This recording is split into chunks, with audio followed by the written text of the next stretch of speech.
estava falando sobre um conflito que houve entre o Iraque e o Irã, né, uma guerra entre Iraque e Irã, que ocorreu de 1980 a 1988. E os Estados Unidos participou ajudando quem? O Saddam Hussein, do Iraque, né? Ele financiou o Iraque nesse grande conflito. E eu falei que, tipo, quando acabou o conflito, nenhum dos dois lados se saiu vitorioso, porque os dois países, de certa forma, estavam arrasados com o final desse conflito que durou 8 anos. E o conflito acabou porque houve um cessar-fogo, né? A ONU interviu ali e acabou o conflito. E eu nem falei por que aconteceu o conflito, né? Entre o Irã e o Iraque. Na verdade, o conflito ele ocorreu por causa que o Iraque, foi o Iraque que invadiu o Irã, né? O Iraque, ele meio que pretendia ali ocupar uma extensão de terra nos vales do rio Tigre e Eufrates, né? Esses dois países fazem fronteira, o Iraque e o Irã. Estou com o mapa aqui agora para mostrar, mas eles fazem fronteira. E aí tem uma grande área de estuário desses dois rios que faz parte ali, tá na fronteirazinha entre os dois países, está próximo ali dos dois países.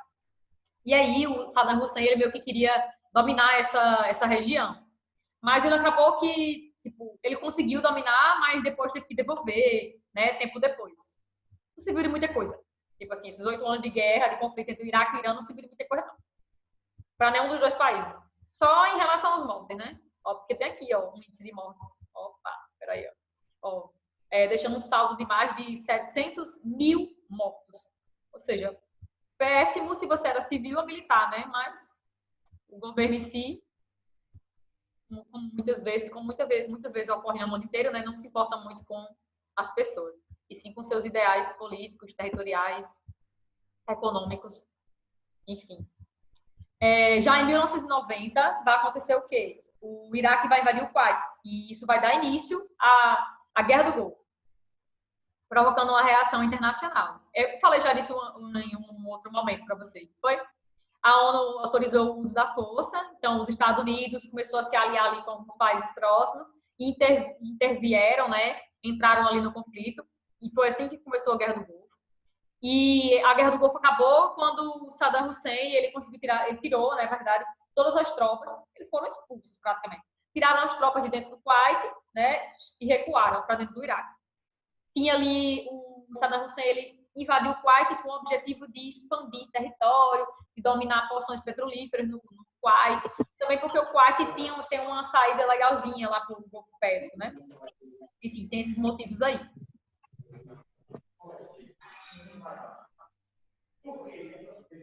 Tem alguém com barulho?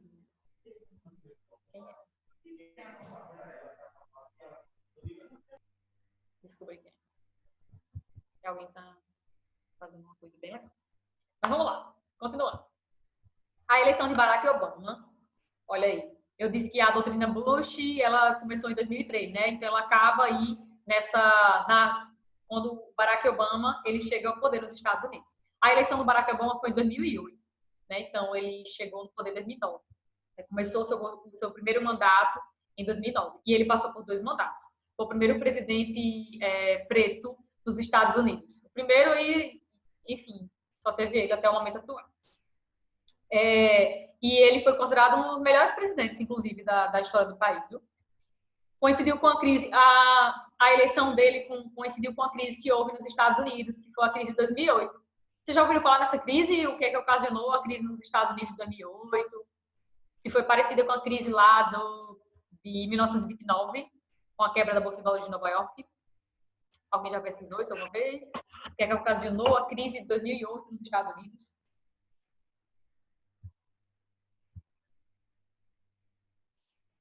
Não? Ninguém? Enfim, essa crise começou no setor de imóveis, setor de imóveis, tipo de casas, hipotecas de casas, de residências, quando bancos e grandes instituições nos Estados Unidos começaram a emprestar empréstimos de risco às pessoas, né? A partir desse período aí, 2000 e alguma coisinha, né? No início do século XXI. Os bancos houve uma diminuição dos juros, os bancos começaram a conceder muito empréstimo de risco às pessoas. Como assim empréstimo de risco? Empréstimo chamado empréstimo subprime. Tipo assim, as pessoas pediam muito dinheiro emprestado para comprar seus imóveis, mas os bancos não faziam uma investigação muito forte, assim, não era muito rigoroso na questão do pagamento. Então, muitas pessoas que tinham feito muito empréstimo durante esse início do século XXI para hipoteca de casas, para comprar suas casas, enfim, não tinham condições de pagar. E aí, você emprestou muito dinheiro a essa galera, mas essa galera não tem dinheiro para pagar, e aí você vai fazer o quê? Então, os bancos, muitos bancos, muitas instituições aí que financiam esse tipo de comércio, né, de prática, de compra e venda, enfim, entraram em falência, tipo, abriram falência. E aí, os Estados Unidos, o governo dos Estados Unidos, teve que agir. Então, foi assim que começou essa crise de 2008. Começou por causa do setor imobiliário, né, principalmente por causa dos empréstimos subprime.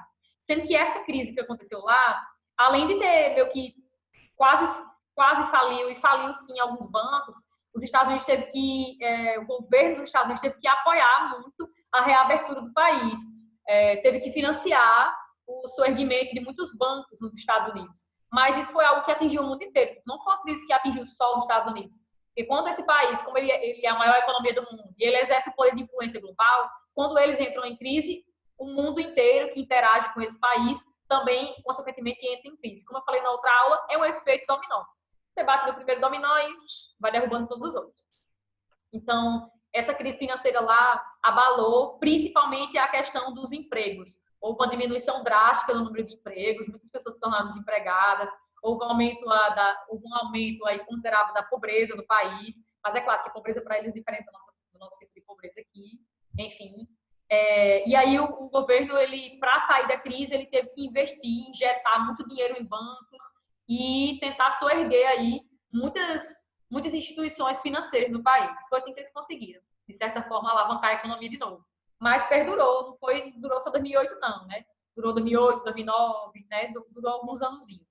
E atingiu a Europa, principalmente os países mais pobres da Europa foram atingidos por essa crise de 2008 nos Estados Unidos, que também ocasionou uma grande gama de desemprego, principalmente naqueles países que são chamados de PIGs, né? Portugal, Inglaterra não, desculpa. Portugal, Espanha, que mais? Irlanda, Grécia sofreu muito também nesse período da crise de 2008. Enfim, foi um choque global. Inclusive, isso foi sentido no nosso país também, viu? Não pense que só atingiu lá, não, nem só a Europa. Nesse mesmo período, né, que estava acontecendo aí o início da era Obama nos Estados Unidos, estava surgindo no mundo, estava se tornando muito forte um grupo terrorista islâmico conhecido como EI, né? EI, Estado Islâmico. O Estado Islâmico estava se tornando muito forte e se tornava também, consequentemente, uma ameaça para os Estados Unidos, né? Uma ameaça aí de terrorismo para os Estados Unidos. Então, esse período aí, e sem contar que o Estado Islâmico começou a dominar territórios de 2 países. Então, né, o mundo e principalmente os Estados Unidos acordaram assim para essa questão do Estado Islâmico, principalmente aí com a era Obama. Eles começaram a dominar territórios da Síria e do Iraque. E até hoje o Estado Islâmico está presente nesses 2 países, Síria e Iraque, né, dividindo aí seu poder entre esses 2 países e tentando montar aí um califado, né, um governo deles nesses países. Pronto, vamos para mudanças na política externa dos Estados Unidos. Eu falei que a era Bush, né, que começou em 2003, ela é uma era marcada pelo fim do terrorismo, tipo, a busca para acabar com o terrorismo. Eles queriam acabar, realmente, dar um fim ao terrorismo mundial. Começou em 2003 e acabou com essa era do Obama. Mas é por isso que esse tópico vai se chamar mudanças na política externa, porque na era Obama a gente vai ter uma outra configuração dos Estados Unidos. Os Estados Unidos que era muito coercitivo, muito severo, muito forte, né, muito invasivo muitas vezes, invadindo muitos países, né, detendo aí grande gama de controle político, militar, né, social em muitos países do globo, principalmente no período da Guerra Fria até esse momento aí da doutrina Bush acabar. Com a era do Obama, vai acontecer uma reestruturação, digamos assim, na política externa dos Estados Unidos. O Obama ele vai utilizar mais do diálogo, ele vai se utilizar mais do poder de persuasão dos Estados Unidos, que os Estados Unidos têm de influenciar, né, politicamente em outros países. Então, ele meio que vai acabar com essa política tão severa que os Estados Unidos detinha na época da doutrina Bush. É por isso que vai dizer o seguinte, ó, em maio de 2011, o governo dos Estados Unidos anunciou maio de 2011, há 9 anos, né? O governo dos Estados Unidos anunciou a morte de Osama Bin Laden, que era caçado, né, há muito tempo. Porque o Osama Bin Laden, ele era líder da Al-Qaeda. E a Al-Qaeda foi aquela instituiçãozinha terrorista que foi acusada de ter promovido os ataques aos Estados Unidos em setembro de 2001. Então, os Estados Unidos, desde 2001, passou 10 anos, né, para eles encontrarem o Osama Bin Laden. Eles tinham essa busca incessante pelo Osama Bin Laden. Ofereciam até money aí para quem desse uma entrega de onde ele estaria. E é tanto que os Estados Unidos invadiu o Afeganistão porque o Afeganistão, de certa forma, teria, na época, em 2001, ajudado, tipo assim, protegido o Osama Bin Laden no país. Mas o Osama Bin Laden ele foi encontrado em um esconderijo no Paquistão, né? No paísinho ali próximo, né? Também ali na questão na área do Oriente Médio. Então, eles encontraram o Osama Bin Laden e mataram o Osama Bin Laden. Eles anunciaram a morte dele. E tem até uma polêmica aqui, então, uma galera que diz que porque o corpo dele nunca foi realmente mostrado, tipo assim, para o mundo, né?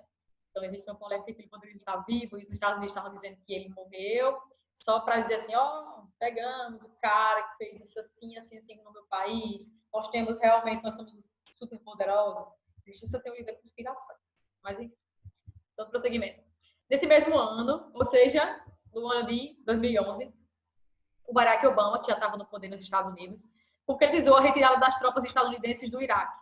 Então, ele retirou todas as tropas que existiam lá no Iraque nesse ano de 2011. Entre 2014 e 2015, ele estabeleceu um intenso diálogo com o Irã e Cuba, que eram países que os Estados Unidos não tinham tanta proximidade. Lembra que eu falei? Né? A partir da Revolução Islâmica de 1979, no Irã, o que é que vai acontecer? Os Estados Unidos vão começar a se estranhar com o Irã, porque o governo que vai chegar ao poder lá vai ser um governo anti-ideias ocidentais, tipo anti-Estados Unidos. Então, a partir do período Obama, para vocês verem como o Obama ele mudou drasticamente essa relação dos Estados Unidos com o mundo. Ele começou a dialogar com países que eram, de certa forma, tratados como tirânicos pelos Estados Unidos no passado, na era Bush, ou então que eram tratados como países preocupantes, né, países que eram hostis para os Estados Unidos. E o Obama foi lá e, peraí, vamos fazer o diálogo e tal, vamos conversar, vamos ser amiguinhos. Não foi assim uma relação, né, tão amiga, enfim, mas ele conseguiu mudar muito a política externa dos Estados Unidos, na época do governo dele, dos 2 mandatos. E Cuba, principalmente, porque Cuba era um país que era embargado pelos Estados Unidos. Tipo assim, ninguém dos Estados Unidos podia ir para Cuba e cubanos não poderiam entrar nos Estados Unidos. Eles não mantinham relações comerciais. Ninguém podia manter relação comercial com Cuba, não sei o quê. Existia meio que um acirramento que os Estados Unidos faziam com Cuba, né? E na época do Obama, não. Na época do Obama, Cuba, ela meio que voltou a ter relações com os Estados Unidos. Eles meio que reativaram as relações aí dos 2 países, as relações bilaterais. Então, para vocês verem como esse homem ele foi bem importante para o país, né? Os Estados Unidos. Apesar de mostrar-se disposto a estabelecer o diálogo e a exercer seu poder de forma mais indireta, são crescentes os focos de resistência à pretensão hegemônica dos Estados Unidos, como ocorre no mundo islâmico. Como eu falei, tipo, embora na época do Obama a gente vai ver que os Estados Unidos não é um país tão coercitivo como na era de Bush, não implica dizer que eles não interviessem, né, no mundo nesse período. Interviam sim, sendo que não era tão forte, tão incisivo quanto era na era Bush. É isso que vocês precisam saber. Um encontro sem precedentes desde 1956. Olha isso aqui, a imagem, né? Um encontro que não ocorria desde 1956. O presidente dos Estados Unidos, Barack Obama, e Raul Castro deram as mãos aí nesse encontro de Cuba. Participaram da 7ª Cúpula das Américas na cidade do Panamá nos dias 10 e 11 de abril de 2015, marcando o advento de uma nova era nas relações bilaterais, né, entre os 2 países após a Guerra Fria. Fim da Guerra Fria. Interessante, né? Desde 1956. Na Guerra Fria, Cuba é um grande aliado da União Soviética. Acho que vocês devem saber disso já. Aqui. Essas ações de governo do Barack Obama representaram uma forma diferente de exercer o poder hegemônico. Tipo assim, o poderio dos Estados Unidos sobre o mundo. De certa forma, ele tinha uma forma diferente, né, de política externa, que era ela é diferente, ela é totalmente diferente da época Bush. Enquanto a doutrina Bush era baseada no poder coercitivo do Estado, ou seja, poder forte e severo do Estado, né, sobre os outros países, impondo seu domínio pela força bélica, ou seja, armamento de exército, né? O Barack Obama optou pelos mecanismos de persuasão, ou seja, persuasão de você persuadir aquele país, né, de você entrar ali em diálogo e tentar resolver os conflitos existentes, né, e melhorar as relações entre eles. Exercendo um poder de convencimento, que é chamado de soft power, né, o poder de engajamento, de convencimento, de convencer aquele país disso ou daquilo. Então, a política do Obama é uma política mais de diálogo, né, vou chamar aqui de uma política de paz, digamos assim, né, em certos sentidos. E para envolver... Aí diz o seguinte, para envolver, né, diversos países no engajamento a temas estratégicos, como a não proliferação de armas nucleares. Então, o Obama, ele lutava pelo que muitas vezes o Bush, a era Bush, lutava, mas ele lutava de forma mais pacífica, tipo, lutava mais na questão do diálogo do que de forma severa ali, incisiva, certo? Então, ele também lutava pela não proliferação de armas nucleares, lutava pela contenção da ameaça de grupos extremistas no mundo inteiro, violento, né, que, sei lá, pensava em destruir diversos territórios e matar diversos povos. E também lutava contra redes transnacionais de tráfico de drogas, sendo que ele fazia tudo isso de forma mais pacífica, como eu falei, de forma mais pacífica, não se utilizando tanto do poder bélico, digamos assim. Por isso que ele foi muito importante para o país. Tem 3 questõezinhas aqui bem interessantes. Vamos falar de... Deixa eu botar isso por aqui. Pronto. Islã e política. Islamismo, né? O islamismo é uma religião. E quem é islâmico também é chamado de muçulmano, né? Enfim, é a religião que mais cresce no mundo. Ela teria sido criada aí com Maomé, né? Com alguns grupos de nômades que circulavam. Teria sido criada no norte da África e se espalhada ali pelo Oriente Médio. É tanto que a gente disse que o norte da África tem muito a ver com o Oriente Médio e também por questões religiosas, porque boa parte do norte da África, dos países do norte da África, tem uma religião aí muçulmana, islâmica, que também a gente vai encontrar muito forte dentro do Oriente Médio. Sem contar que outros fatores fazem com que essas duas áreas sejam bem parecidas. Enfim, o islamismo é a religião que mais cresce no mundo. Hoje existe aproximadamente 1 bilhão, né, de islâmicos ou muçulmanos espalhados pelo globo. E, detalhe, se não houvesse a divisão da... Se a gente contasse o tanto de cristão, né, que existe no mundo, tipo, que segue o cristianismo, se a gente contasse de forma separada, tipo assim, 2 tipos de cristianismo, porque existe a igreja cristã apostólica romana, né, a católica, e existe a ortodoxa. Existem 2 tipos de igreja, mas que seguem o cristianismo. Se a gente contasse essa galera do cristianismo aí separada, como religiões diferentes, entendeu? É isso que eu tô querendo dizer. Como religiões diferentes, o que é que ia acontecer? A gente ia ter mais islâmico do que cristão no mundo. Para vocês verem. E sem contar que os islâmicos, a população islâmica, né, que seguem os preceitos do islamismo, eles têm uma natalidade mais alta. A natalidade do islâmico, para vocês verem que o número de nascimentos de uma população também é impactado por questões religiosas, né? Porque eles são muito contra o interrompimento da vida. Assim como o cristianismo, sendo que no cristianismo é algo mais relativizado, digamos assim. Mas, enfim, os islâmicos, os muçulmanos, eles são bem mais... Eles têm um número de natalidade bem maior. A natalidade do muçulmano é um pouco maior do que a dos cristãos. Então, disse que no futuro a gente pode ter mais pessoas adeptas ao islamismo do que ao próprio cristianismo, né? Porque existe cerca de 1 bilhão aí de islâmicos no mundo. Para os muçulmanos, a peregrinação a Meca é um dos 5 pilares do islamismo. Meca é a cidade sagrada para o islamismo, né? E você tem que ir pelo menos uma vez na sua vida a Meca, se você é islâmico, porque é a cidade mais importante da religião. Foi lá que teria... lá está o principal centro, na verdade, da religião, né? Que é a Kaaba. Lá fica a Pedra Negra, que seria um símbolo também da tradição islâmica. É lá que fica o principal centro, digamos assim, o principal templo religioso do islamismo também. É lá em Meca, que fica na Arábia Saudita, né? Meca, Arábia Saudita. Então, todo islâmico, pelo menos uma vez na vida dele, né? Geralmente eles fazem isso todo ano, né? Pelo menos uma vez na vida, mas eles fazem isso todo ano.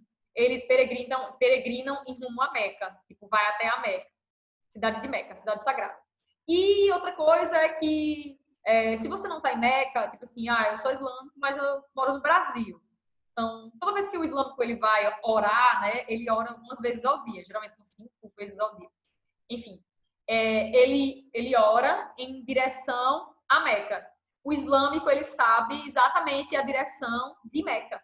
Então, eles oram no sentido em direção à cidade sagrada da religião deles. Isso é bem interessante, geograficamente falando. Outra prática do islamismo, né, dos povos islâmicos, é o jejum no mês do Ramadã. Eles têm um mês de jejum, no mês do Ramadã. Comemora-se na ocasião a revelação das palavras de Alá, né? Alá é o Deus para eles, assim como nós temos aqui o Deus como Jesus Cristo, né? E o Pai de Jesus Cristo como Deus. Lá na religião islâmica, eles têm lá não, né? Na religião islâmica, eles têm Alá como Deus, né? O Deus Supremo. Jesus é um dos profetas dessa religião. Para quem não sabe, a nossa Bíblia, né? A Bíblia Sagrada, que a maior parte dos brasileiros utilizam, seja católico, seja protestante, enfim.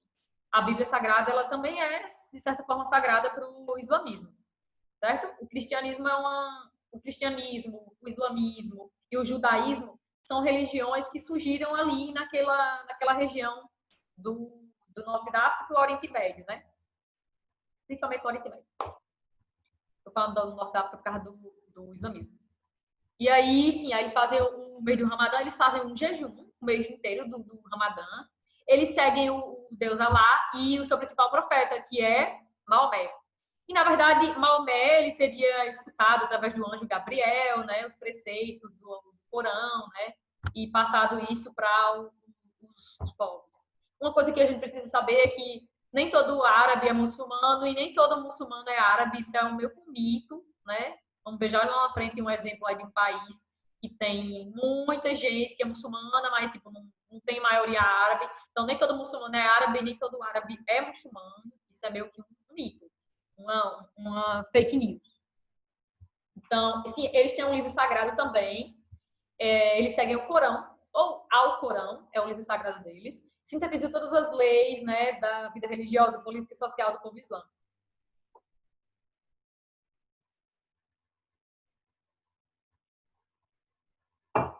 A peregrinação à Meca e o jejum do Ramadã fazem parte de deveres rituais que vêm sendo obedecidos desde o século VII. Para vocês verem como isso é algo enraizado na religião deles, né? E cultural já. Desde o século VII, pelos seguidores do profeta Maomé. São demonstrações públicas de amor a Alá, que é o Deus deles, né? E sem contar que quando a religião ela se tornou meio que uma forma de você legitimar o amor de Deus, ela também se tornou política, né? Porque quando esse ato de peregrinar, esse ato de orar em direção à Meca, esse ato de espalhar os preceitos dessa religião para o mundo, a torna também um fator político, né? Um fator aí de diálogo político, de ações políticas.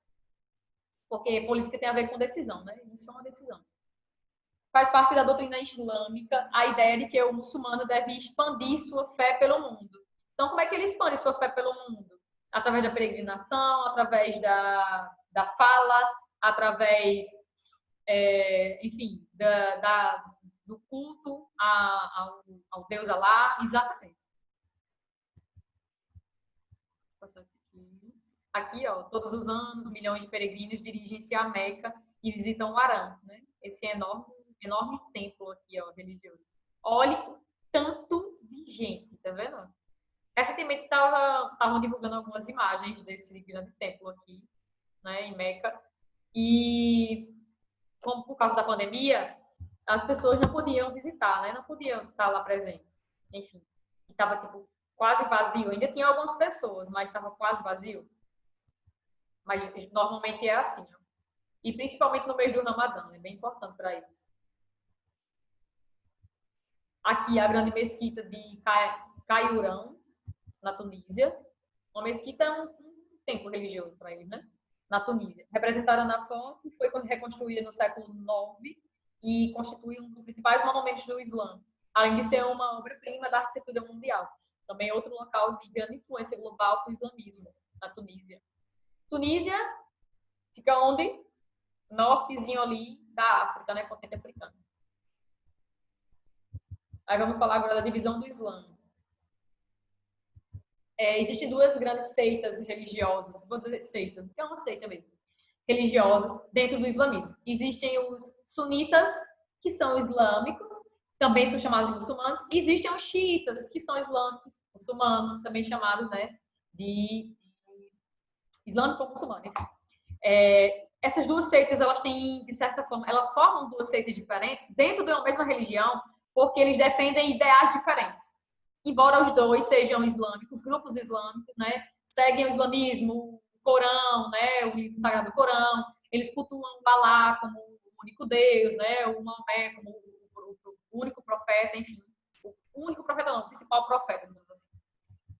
Mas existe uma diferença entre eles.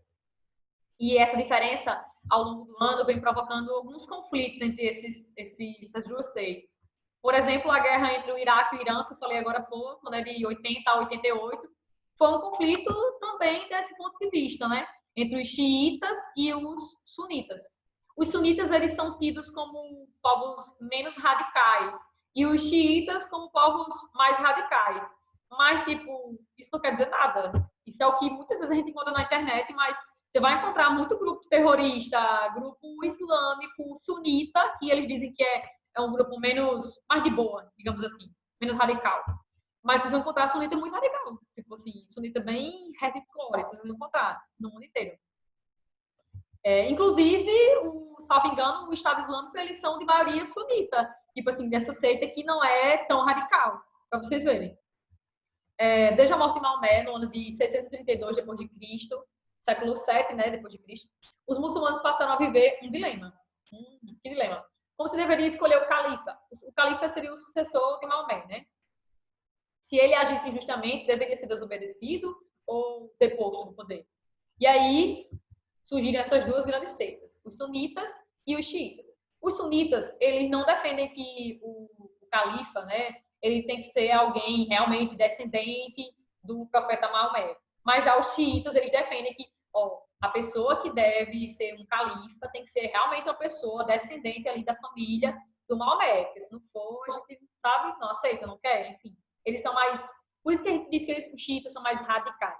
Nesse sentido, não quer dizer que isso vai para um âmbito aí de guerra, de conflito, né? Enfim. Outra coisa que a gente precisa desmistificar urgentemente é que nem todo muçulmano ele é terrorista, nem todo muçulmano ele é radical, nem todo muçulmano quer a guerra, quer o fim do mundo, nem todo muçulmano quer montar um califado para o mundo inteiro. Não existe isso, sabe? Não é algo generalizado, não. Embora a mídia internacional ela propague essa noção de que os muçulmanos eles são bem radicais e tudo mais, né, se envolvem em muitos conflitos, não quer dizer que toda a galera que é muçulmana ela vai se envolver em conflitos e ela queira isso aí. Bia, porque a internet caiu, por isso que eu pedi de novo. Tá bom, cara, sem problema. Então, aqui tem a divisãozinha básica, né, entre os dois. Os sunitas não consideram o califa nem profeta, nem intérprete infalível da fé. Ele deve ser um chefe com a tarefa de manter a paz e a justiça na comunidade e ter profundos conhecimentos da lei religiosa.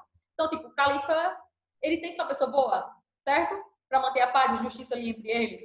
Mas não implica dizer que ele tem que ser uma pessoa descendente da família de Maomé, não. Já os xiitas dizem o seguinte, os xiitas não concordam, por isso que eles são considerados mais radicais, não concordam com essa interpretação dos sunitas. Para eles, somente pode ser líder, né, um califa, aquele que pertence à estirpe do profeta, assim, seja descendente do profeta. Um descendente direto do profeta certamente é uma pessoa especial, fonte de conhecimento e sabedoria. Então, para a galera que é xiita, né, quem deve estar no poder, quem deve ser uma pessoa lá central para eles, deve ser o califa, no caso, tem que ser uma pessoa que seja descendente ali da família do Maomé. E continuando, segundo eles, o último homem que reuniu, segundo os xiitas, né? O último homem que reuniu tais qualidades foi o Husayn, segundo filho de Ali e neto de Maomé. Ele morreu em 680, numa emboscada de guerrilheiros sunitas. Inconformados com o assassinato de Husayn, seus seguidores formaram um movimento político chamado Shat Ali, o Partido de Ali, o mesmo que xiita. Então, eles constituíram uma das seitas muçulmanas mais importantes do mundo islâmico, menor apenas que a dos sunitas. No caso, a gente vai ter bem mais sunitas no mundo do que xiitas, viu? Os xiitas exigem a instauração de uma sociedade regida pela lei do Corão, ou seja, a lei dos xiitas é a Sharia, a lei islâmica. Então, tipo, toda a sociedade que é xiita, ela tem que seguir fielmente a Sharia, tipo a lei islâmica, ela tem que seguir. Então, professora, então, geralmente nessas sociedades a gente vai ter uma inferioridade da mulher bem maior, sim, sim. Embora muitas mídias aí digam que não, que muita coisa vem mudando, mas você pode estudar mais um pouquinho, você vai ver que em muitas sociedades que são islâmicas, tanto xiita quanto sunita, mas xiita é muito severo em relação a essa Sharia. Eles inferiorizam muito as mulheres, muito, muito, muito. A tratam como objeto total. Para eles, o islamismo, para o xiita, né? O islamismo é concebido ao mesmo tempo como religião, sistema jurídico e Estado. Por isso, os xiitas, eles buscam a criação de um Estado islâmico puro. Vixe, um Estado islâmico puro, que seria isso? Né? Comandado por realmente um chefe religioso, alguém aí que seja chefe religioso e chefe político do país. Durante séculos, as cidades sob domínio do Islã estiveram entre os principais centros comerciais do mundo, mantendo o mercado de diversos produtos, tais como pimenta e outras especiarias, né? Principalmente ali naquela região, durante as navegações, né, que os árabes, os turcos otomanos, né, que muitos eram islâmicos, chegaram a dominar boa parte ali do Mediterrâneo e impedir a passagem de povos. Os árabes se estabeleceram nas regiões conquistadas como classe dominante, ostentando sabedoria e riqueza, mas geralmente não destruíam a cultura do povo dominado, eles deixavam viver com certa liberdade, praticar a própria religião e seus costumes. Algo que hoje em dia, tipo, não acontece muito em algumas regiões do mundo, né? O Islã hoje, essa religião, ela se originou na Península Arábica. Vixe, professora, você falou do norte da África, não foi?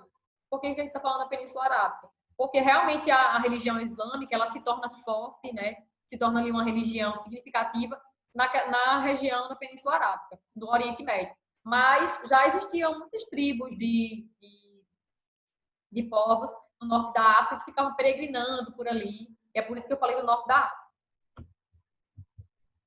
A Indonésia, sim, aí vamos lá, aquela parte que eu disse que existe uma grande diferença entre você ser muçulmano e ser árabe, muitas vezes. Tipo assim, não quer dizer que todo muçulmano é árabe e nem todo árabe é muçulmano. Por quê? A Indonésia, por exemplo, é o país que detém a maior comunidade muçulmana do mundo, muçulmana, e eles não são de maioria árabe. E o povo diz assim, geralmente os árabes são muçulmanos, né? E os muçulmanos são árabes. Não, não quer dizer isso. Tipo, a maior parte das pessoas que habitam na Indonésia são de origem malaia ou javanesa, mas grande parte dos indonésios, eles seguem os preceitos do islamismo. Os iraquianos são de origem persa, olha aí. Também grande parte deles, né, maioria, são islâmicos. Olha aí. Os turcos, por sua vez, também foram islamizados e criaram um império regido pelas leis do Islã. E não são de maioria árabe, né? A Índia conta com... Estou falando em relação à religião, né? A Índia conta com mais de 100 milhões de muçulmanos, enquanto a China conta com uma comunidade de cerca de 50 milhões. Para vocês verem como está espalhada pelo mundo e não tem a ver com essa questão de ser árabe. Né? Todo árabe é muçulmano e todo muçulmano é árabe. Apesar da expansão acelerada do islamismo foi por todos os continentes, é possível delimitar um mundo predominantemente islâmico, que se estende do norte da África, como eu falei já, né, ao sudeste asiático. Pega o Oriente Médio e um pouquinho da Ásia. Nos Estados Unidos residem pelo menos 7 milhões de muçulmanos, somente na Inglaterra a gente vai ver mais de 1 milhão de pessoas que são muçulmanas, olha aí. principalmente do Paquistão e de Bangladesh, originárias, né, dessas regiões aí, desses dois países. O islamismo é a segunda maior religião da França, para vocês verem a importância, congregando mais de 4 milhões de pessoas, provenientes, em sua maioria, de países do norte da África. Muito forte. O norte da África e a região ali do Oriente Médio é muito forte no islamismo, esses dois locais. Prontinho.